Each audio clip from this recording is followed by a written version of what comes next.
What kind of country executes a married couple in peacetime, leaves their 2 children orphaned, and still argues about whether justice was served more than half a century later? How did fear, secrecy, and ideology collide so violently in Cold War America that one courtroom verdict came to symbolize an entire era of suspicion and anxiety? This story begins not in a courtroom, but in the uneasy silence that followed World War II. The United States emerged victorious, yet deeply afraid, holding unprecedented power while facing a former ally that had suddenly become its greatest enemy.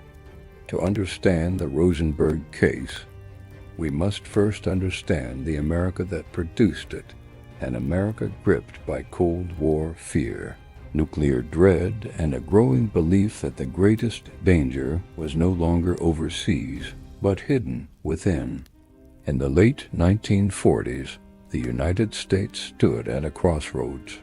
It was celebrating victory over Nazi Germany and Imperial Japan while confronting a new and unfamiliar threat, the Soviet Union.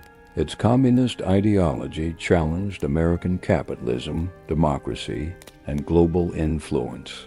Although the 2 nations had fought side by side during the war, their alliance was fragile and dissolved almost immediately into suspicion, espionage, and a race for global dominance that many feared could end in nuclear catastrophe. The atomic bomb, first detonated by the United States in 1945, had transformed warfare and geopolitics overnight, giving America a terrifying new advantage.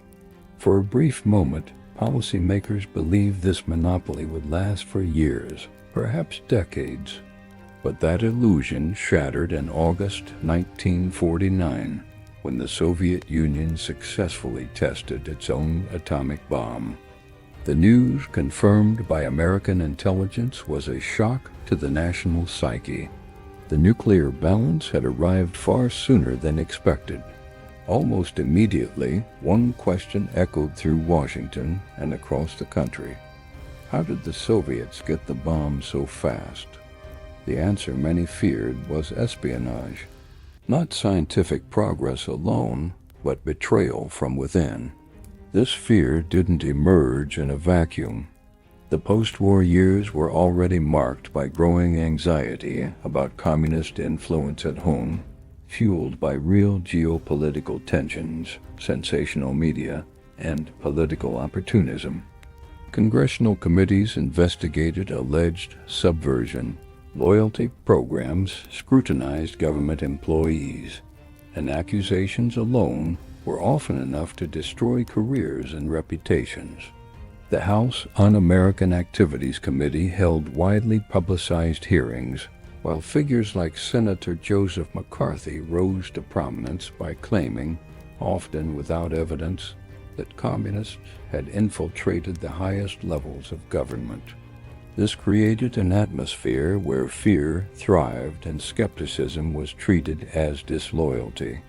It was within this charged environment that the Rosenberg case unfolded, becoming not merely a criminal trial, but a symbolic battle over national security, patriotism, and the limits of justice in a time of perceived existential threat. Julius Rosenberg was born in 1918 on New York City's Lower East Side to Jewish immigrant parents. Growing up in a working-class neighborhood shaped by poverty and political debate, he, like many young people during the Great Depression, was exposed to radical ideas that promised economic justice. Julius excelled academically, studied electrical engineering, and eventually landed a position with the U.S. Army Signal Corps during World War II. This job granted him access to classified military projects, placing him at an intersection that would later prove fateful. Politically, Julius was drawn to communism as a response to fascism, inequality, and anti-Semitism. In the 1930s and early 40s, Supporting the Soviet Union wasn't yet seen as inherently un-American, especially among left-wing activists who viewed it as a crucial ally against Hitler.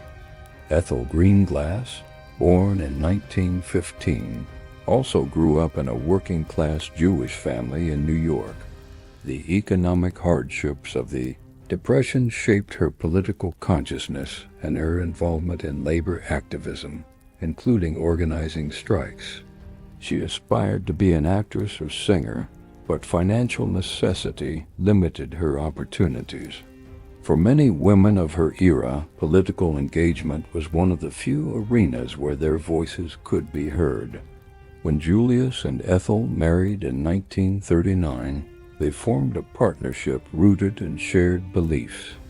During the war years, their political views remained largely private, though they maintained connections to communist circles at a time when such affiliations were becoming increasingly risky. According to later court testimony and declassified Soviet archives, Julius Rosenberg began passing military information to Soviet contacts during World War II. He was motivated by ideological loyalty, not financial gain. Historians generally accept this based on evidence released after the collapse of the Soviet Union, though the scope and impact of the information he provided remain matters of scholarly debate. Some experts argue his contributions were relatively minor, while others contend that even limited technical assistance helped accelerate Soviet progress during a critical period. The investigation that ultimately ensnared the Rosenbergs began not with them, but with Klaus Fuchs, a German-born physicist who worked on the Manhattan Project. In 1950, Fuchs confessed to British authorities that he had passed atomic secrets to the Soviet Union. This revelation sent shockwaves through the American intelligence community and triggered an aggressive hunt for more spies. Fuchs's confession led investigators to an American courier named Harry Gold. Gold, in turn, implicated David Greenglass, Ethel Rosenberg's younger brother, who had worked as a machinist at the Los Alamos laboratory. Under intense interrogation, Greenglass admitted to providing information and accused Julius Rosenberg of recruiting him into a Soviet spy network. This claim became the foundation of the government's case. David Greenglass's testimony was crucial, not only because it linked Julius to atomic espionage, but because it implicated Ethel as an active participant. He alleged that she had typed up classified notes for transmission. This specific claim would later unravel under scrutiny, as Greenglass admitted decades later that he had lied about Ethel's role to protect his own wife from prosecution. At the time, however, these nuances were lost. Federal prosecutors moved swiftly, arresting Julius in July 1950 and Ethel shortly thereafter. They were both charged with conspiracy to commit espionage, a charge that carried the possibility of the death penalty, even though the United States was not at war. The trial of Julius and Ethel Rosenberg began in March 1951 in New York City and quickly became a national spectacle. The prosecution, led by U.S. Attorney Irving Sapol and his ambitious assistant Roy Cohn, portrayed the Rosenbergs as central figures in a vast spy ring that had delivered the secret of the atomic bomb to the Soviets, threatening millions of lives. The defense argued the case rested on unreliable witnesses and circumstantial evidence, pointing out that no physical evidence directly tied the Rosenbergs to atomic blueprints or classified documents. But the climate of fear made it difficult for jurors and the public to separate proof from possibility. The trial unfolded less like a search for truth and more like a moral drama. Judge Irving Kaufman presided, and his conduct would later draw intense criticism. He openly framed the Rosenbergs' alleged actions as a crime worse than murder, suggesting their espionage had altered the global balance of power and placed the world on the brink of nuclear war.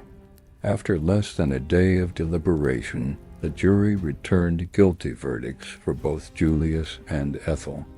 When Judge Kaufman sentenced them to death, he cemented the case's place in history. It was the first time American civilians were executed for espionage during peacetime.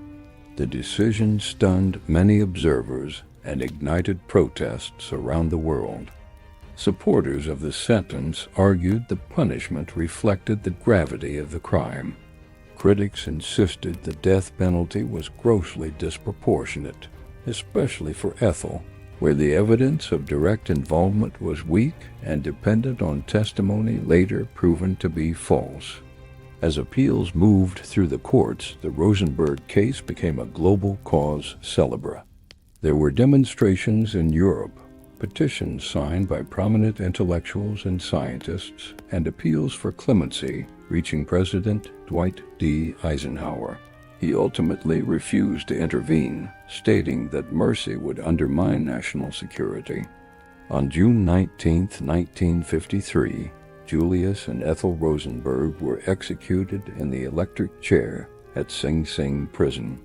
They left behind 2 young sons and a nation divided, some believing justice had been served, others convinced a grave injustice had been committed in the name of fear. What happens after the execution is over? When the witnesses go silent, the courtroom empties, and a nation is left alone with its doubts, its documents, and its conscience? The real story of the Rosenberg case didn't end on that June night in 1953 at Sing Sing prison. It just entered a longer, quieter, and far more complex chapter that continues to challenge how we understand justice, fear, and the power of the state. In the immediate aftermath, the United States didn't find closure, but deeper polarization. Newspapers, politicians, and ordinary citizens argued fiercely. Had the government protected national security or committed an irreversible moral wrong?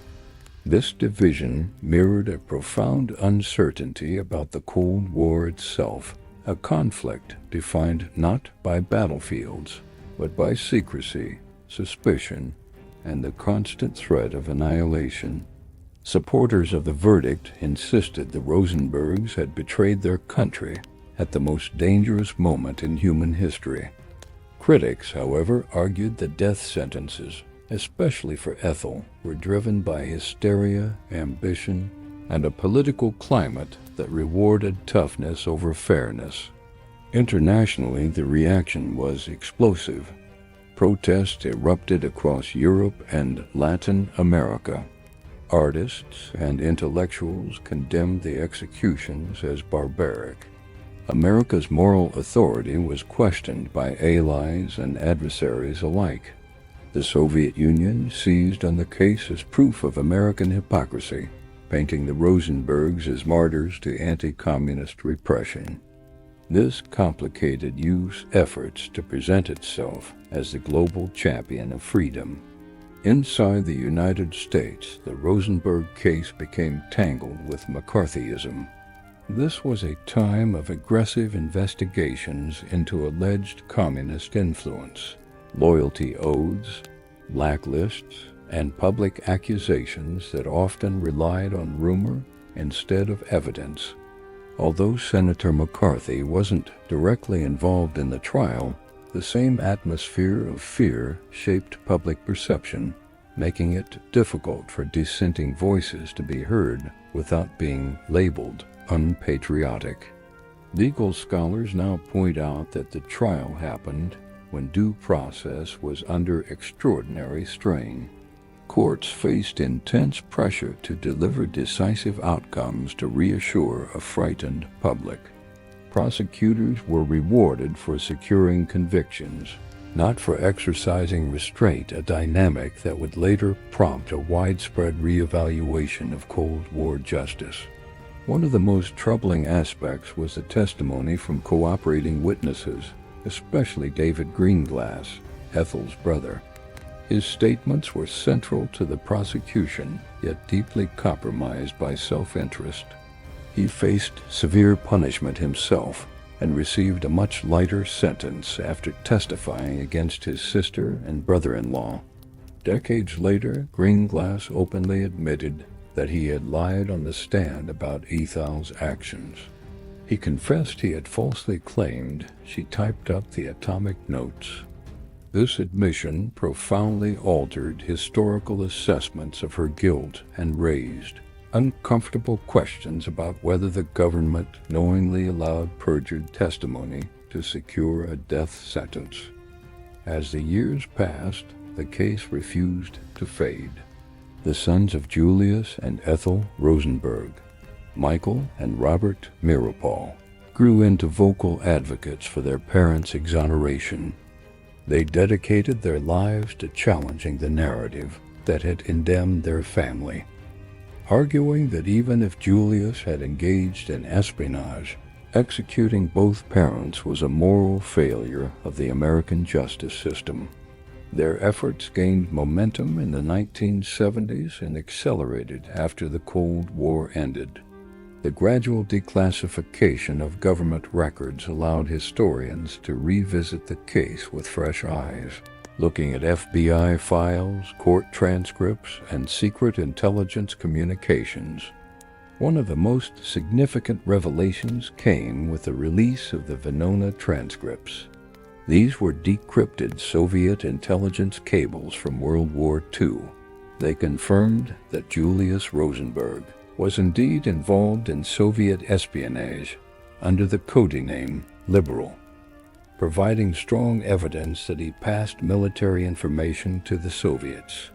However, these same documents offered little support for the claim that Ethel Rosenberg was a major participant. They suggested she was, at most, aware of her husband's activities, a distinction that many historians believe should have carried enormous weight in her sentencing. The collapse of the Soviet Union in 1991 brought more complexity. Former Soviet officials and historians acknowledged that Julius was part of a broader intelligence network, but they also suggested his contributions were not as decisive as prosecutors claimed. The Soviet atomic program, they said, relied far more on scientists like Klaus Fuchs. This has led many scholars to argue that while Julius Rosenberg was guilty of espionage, the portrayal of him as the linchpin of Soviet nuclear success was an exaggeration, driven more by Cold War rhetoric than by facts. The decision to execute him reflected a desire to make an example, not a measured assessment of the harm he caused. The case of Ethel Rosenberg remains even more controversial. There's a growing consensus among historians that her execution was unjustified. The evidence of her direct involvement was weak, contradictory, and later discredited. The widely held view now is that she was used as leverage to pressure Julius into confessing and naming others, a tactic that failed, but still cost her life. From a legal perspective, the Rosenberg case is a foundational example in discussions about prosecutorial power, evidence standards, and the influence of politics on judicial outcomes. Law schools still study the trial as a cautionary tale about how fear can distort the pursuit of justice, particularly when national security is invoked to justify extraordinary measures. Critics point to Judge Irving Kaufman's sentencing remarks, where he blamed the Rosenbergs for the Korean War. These claims were legally and factually unsupported, evidence that the court crossed the line between legal judgment and political theater. Culturally, the case left a deep imprint on American art, literature, and political thought. It inspired novels, plays, and songs grappling with themes of betrayal, loyalty, and the cost of ideology. Arthur Miller's play, The Crucible, an allegory for McCarthyism, drew directly on the climate that produced the Rosenberg executions. Over time, public opinion has shifted. While many Americans still believe Julius was guilty, a significant majority now view Ethel's execution as excessive or wrong. This reflects broader changes in attitudes toward capital punishment, civil liberties, and government transparency. In recent years, there have been renewed calls to formally exonerate Ethel Rosenberg, arguing that acknowledging past injustice is a necessary step toward accountability. The Rosenberg case still resonates in our modern debates about national security, surveillance, and whistleblowers. We grapple with remarkably similar questions today. How much power should the government have to investigate and prosecute those accused of endangering the state? And how do we prevent fear from eroding the very freedoms these measures claim to protect? Historical understanding is not static. It evolves with new evidence and a willingness to confront uncomfortable truths. The Rosenberg case is a powerful reminder that justice is something we must continually strive to refine, especially under pressure. So when we look back at this case now, not through the lens of Cold War panic, but with the benefit of time and documentation, what emerges is not a simple story of guilt or innocence. It's a profound lesson about how fear can narrow our vision, how power can overreach, and how the consequences of such moments can echo across generations. The executions were not just about espionage. They were about the kind of nation America chose to be when tested by uncertainty. And that question, perhaps more than any verdict, is what still demands our attention today. If there is another historical case or chapter of history you'd like me to explore with this same level of detail, let me know in the comments. I would be honored to continue this journey through the past with you. Thanks for watching,